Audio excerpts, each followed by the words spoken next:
Thank you to our friends at Hallow for making this office possible. Now let's pray. Oh God, come to my assistance. Lord, make haste to help me. Gloria Patri et Filio et Spiritui Sancto. Sicut erat in principio et nunc et semper et in saecula saeculorum. Amen. Alleluia. Behold the voice resounding clear, rebuking hidden fears and deeds. Let dreams be driven. Today is December 5th, 2025. And I missed another reflection hour yesterday because I have been seeing as I've mentioned the reflection before, I have been experiencing a tremendous flare-up of pain. And I finished up at the Mayo Clinic, finished up my testing, my initial blood testing. Dr. Parando, my oncologist, my specialist, leads me to think that, or is led to think that the initial blood work shows that I may have responded well. Like he says 97% of the people or population respond well to the best practices treatment I have received so far with the initial chemo. And then when I mentioned to him this tremendous flare-up of recent pain, he leads me to think that it's to be expected as an inflammatory response right now. And I'm crossing my fingers that that's the situation. It's a temporary inflammatory situation. And that it's not related to my mechanical issue with my vertebrae. But the pain was so bad that I had to go to the emergency room last night to get a temporary pain relief situation. Otherwise, I could not sleep really. It got so bad, like level 8 body pain, neuropathy. At this moment, it's coming back as the pain medication from the emergency room is wearing off. It's coming back. But I feel well enough when I woke up again in my early. Maybe my body is just getting now used to the earlier rise.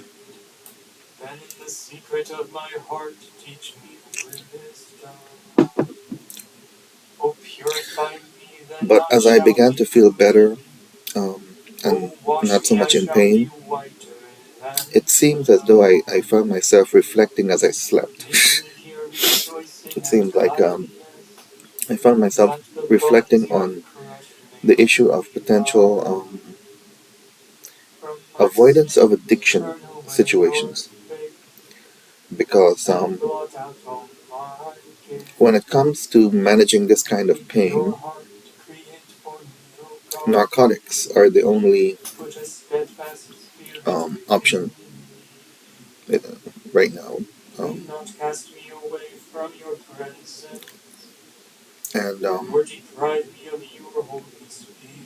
And so I was thinking, how can we avoid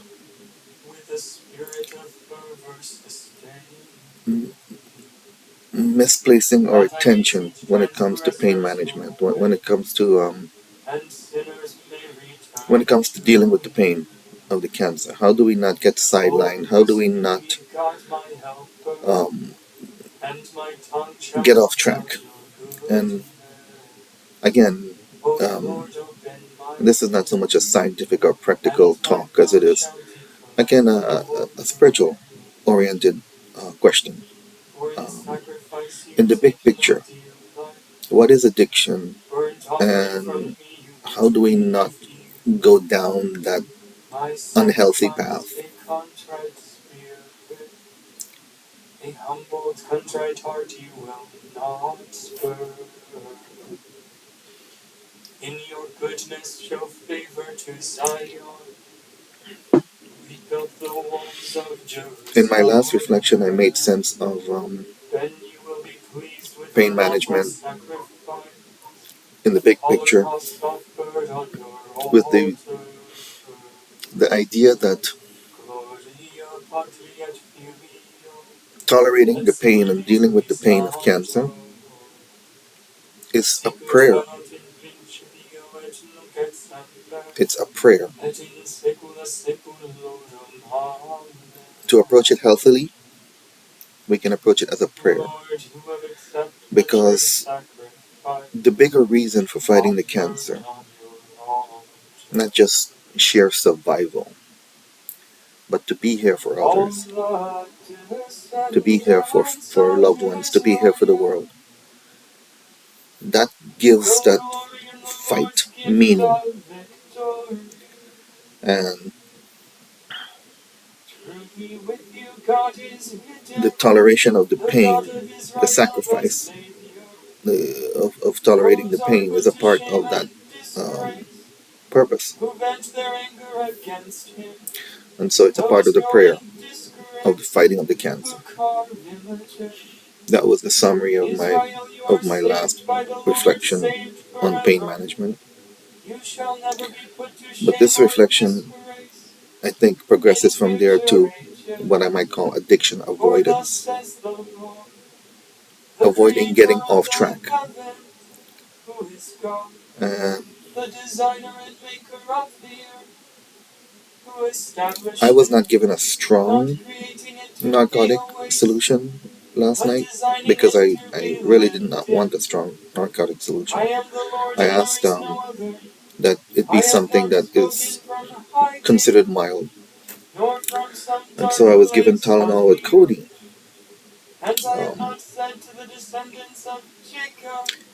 And it helped.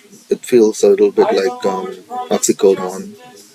But at this moment, as it's wearing off, I'm not feeling that agitation and that nervousness, which is good.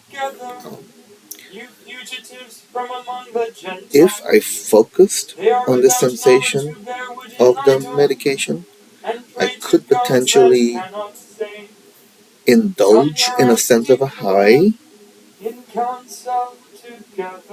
But there is where my question arose. How do we not get distracted about regarding the high of the pain management? And how do we just focus on the fact of appreciating the relief from the pain itself? All you ends of the earth, for I am God, there is no other. By myself I swear, uttering my just decree, and my unalterable word. When I pondered this as I slept, it seemed like addiction is escapism. When one focuses on artificial highs, it is because one is practicing an escapism from reality. One is attempting to create an artificial, a desperate artificial reality. And that's fundamentally opposite to this whole approach of fighting cancer for the sake of others. So I'm fighting this disease for the sake of my loved ones, for my family, for the world, to be here, to be helpful, to contribute, to make the world a better place.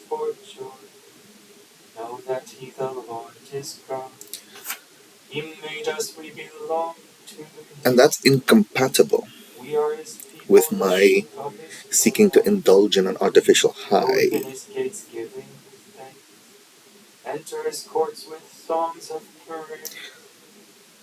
So, when it comes to the idea of avoidance of addiction, it all comes back again to one's sense of spiritual purpose and one's spiritual health. And in a very real way, it informs the whole question of addiction itself. I mean, America has a major problem with drug addiction. We have an administration that's foolishly attempting to swap the what do you call SWAT the drug dealers, uh, tackle the problem from the drug dealing side rather than the drug using side, rather than the existential issue that our country is facing. Um, there is a catastrophe of meaning in America, a tragedy, a crisis of meaning.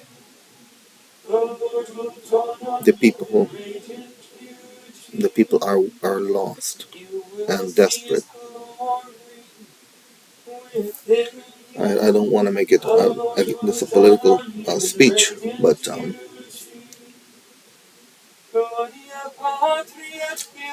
as an advocate for the New American Spring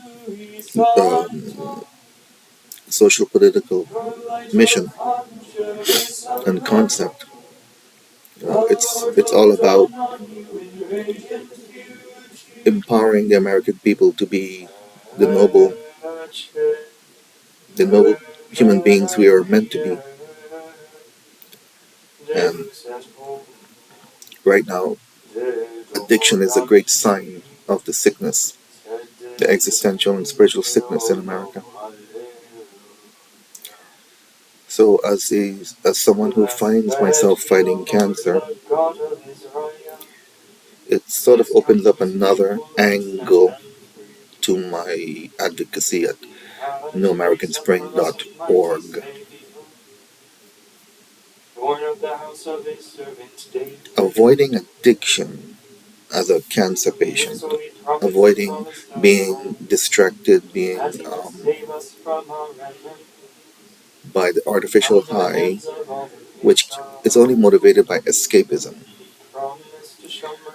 Avoiding that addiction because the fight against cancer is existentially, is spiritually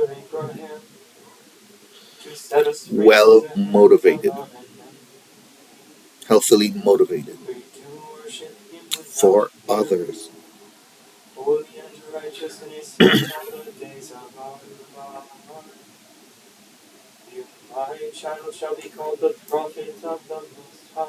Live for others. In a previous reflection, I spoke about that highly philosophical reflection where I featured two poems. I spoke about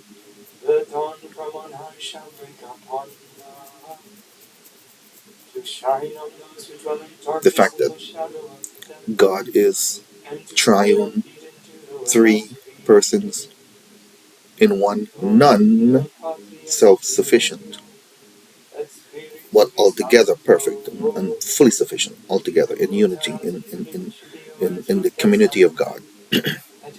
And so God created the universe with this creation, with this fundamental seal, this fundamental nature of needing to be service oriented, giving oriented.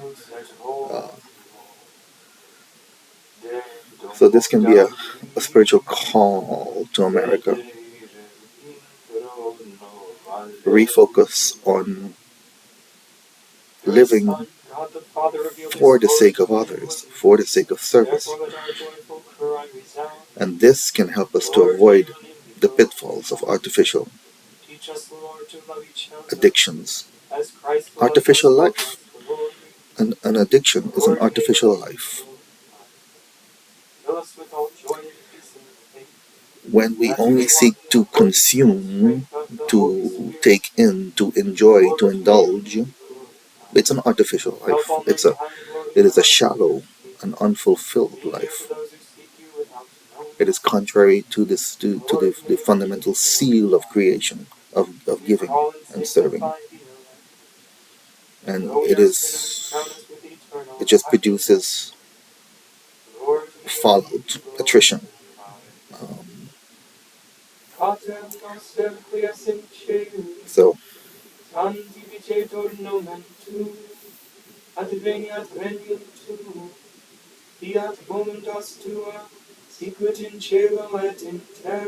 that's the reflection today.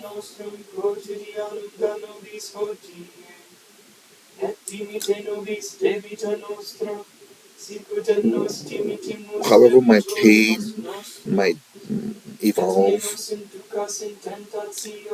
and however strong narcotics that I may have to take to alleviate the pain, if I don't think I really have to try hard to not just focus on the high, because again, the whole thing is the meaning of the fight, the meaning of my fighting the cancer, which has love as its core, the giving, the serving. So I think if we can orient ourselves to the grander purpose of love, we can avoid the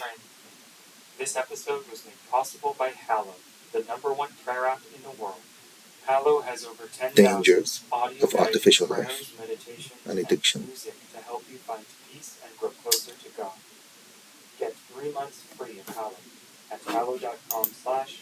Have a good week.